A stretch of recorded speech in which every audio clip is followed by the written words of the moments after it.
আবু জেহেল রাগ হয়ে গেল, এ মুহাম্মদ রে, এত রাইতে আমার ঘুম কেন রে নষ্ট করলি? কেন আসছো তুমি এখানে বলো? নবী বলছে, চাচা গো, আমি ডাকলাম কেন আপনি জানেন না? একবার যদি কলেমা পড়ে মুসলমানটা হয়ে যান, ও চাচা আপনি যদি মুমিন হয়ে যান, আমার দলপতি হয়ে যান, মনে হয় মক্কার মদিনায় আমার দুশমন থাকবে না। যেরকম সুবহানাল্লাহ।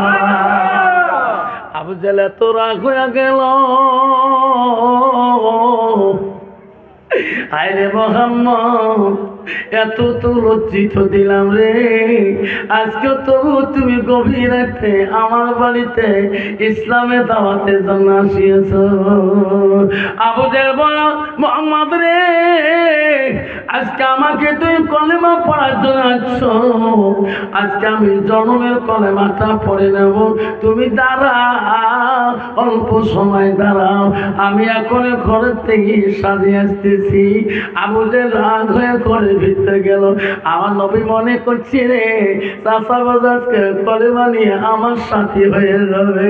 আমার নবী বাইরে দাঁড়িয়ে আসছে রে, বেঈমান আবু জেহেল ঘরে দেয়া তার শীতান থাকি নালবন চাবুকটা নিয়ে, যে চাবুকটা আবু জেহেল নিজে ব্যবহার করেছিলেন, ওই লালবন চাবুককে নিয়ে আমার নবীজির দরবারে আসি বলে, মুহাম্মদ জন্মের কলেমাটা পড়ে নেবে।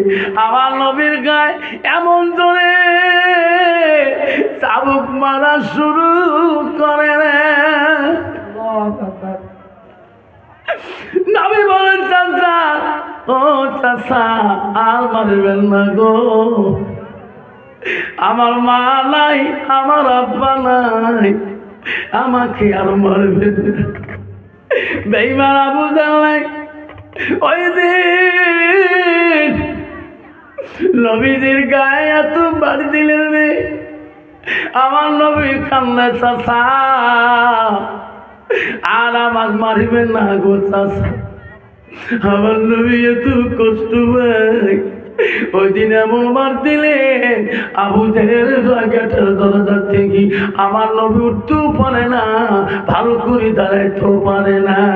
আবু জেহেল বেঈমান গেটের দরজা বন্ধ করে ঘরে দেখলেন, আমার নবী বাড়ি মুখে আসতে ওই দিন শক্তি ছিল না রে। খাদিজাতুল কুবরা ভাবি রে, আমার নবী বলে আমি যাবো আর আসবো, এখন আমার সোনার নবী নাই কেন? আমার নবী এতক্ষণ দেরি করতে পারে না।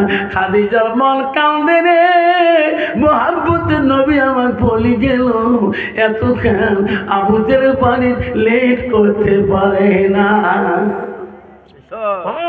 তার মহব্বত স্ত্রী হবে, মহব্বত আর ভালোবাসার স্ত্রী হবে। স্বামী যদি বলে, বিবিরে দেখো আমি দাসপাড়া যাবো আর আসবো, তার স্ত্রী মনে করবে মানুষ যাবার 1 ঘন্টা হলো, বলছিল আমার 10 মিনিট। বর্তমান যুগ যেমন খারাপ, আমার স্বামী বিপরীত পার্টিতে জয়লাভ করছে, এর চেয়ে সাধু মনে করে কেউ ডাহি নিতেও পারে। হাওয়া মুত্তাকিন পরহেজগারী বিবি হলে ওই বিবিটা তৎক্ষণাৎ বলবে, আল্লাহ আমার স্বামীর খবর নিতে হবে। কিন্তু একদল নারী আছে, স্বামী যদি রাগ করি বাড়ি থেকে বিড়ি বাজারে 3 ঘন্টা থাকে, সারাদিন থাকে, ওই নারী বিবির খবর আর নেবে না। কেন? তার ভিতরে স্বামী স্ত্রীর গভীর ভালোবাসাটা নাই। সেই ভালোবাসা ছিল রাসূলের স্ত্রী মা খাদিজাতুল কুবরার ভিতরে। থাকতে পারে না খাদিজা, এত রাগ হয়ে গেল। আমার নবী বলে দিচ্ছে আমি আবু জেহেলের বাড়িতে যাবো আর আসবো, এতক্ষণ দেরি হতে পারে না। খাদিজা আস্তে আস্তে রাগ, ঘরে থাকতে পারে না। আমরা বলে না নবীর ভালোবাসা খাদিজার কেমন ছিল গো আমার। খাদিজা সদাই আবু জেহেলের বাড়ি মুখে রওনা হয়ে যায়। আমার নবী এখনো দেখা না যায় কেরে, বেঈমান কোন রে। আমার নবীকে কোনো আমি নজরে কেন পড়ে না? আবু জাহেল বাড়ির কাছাকাছি খাদিজা যায়, খাদিজা নজরে দেখে রে দূরে একটা পূর্ণিমা চাঁদের মতন করতেছে। খাদিজা ভাবছে রে আজকে বোধ আকাশের চন্দ্রটা খুলি পড়ছে রে।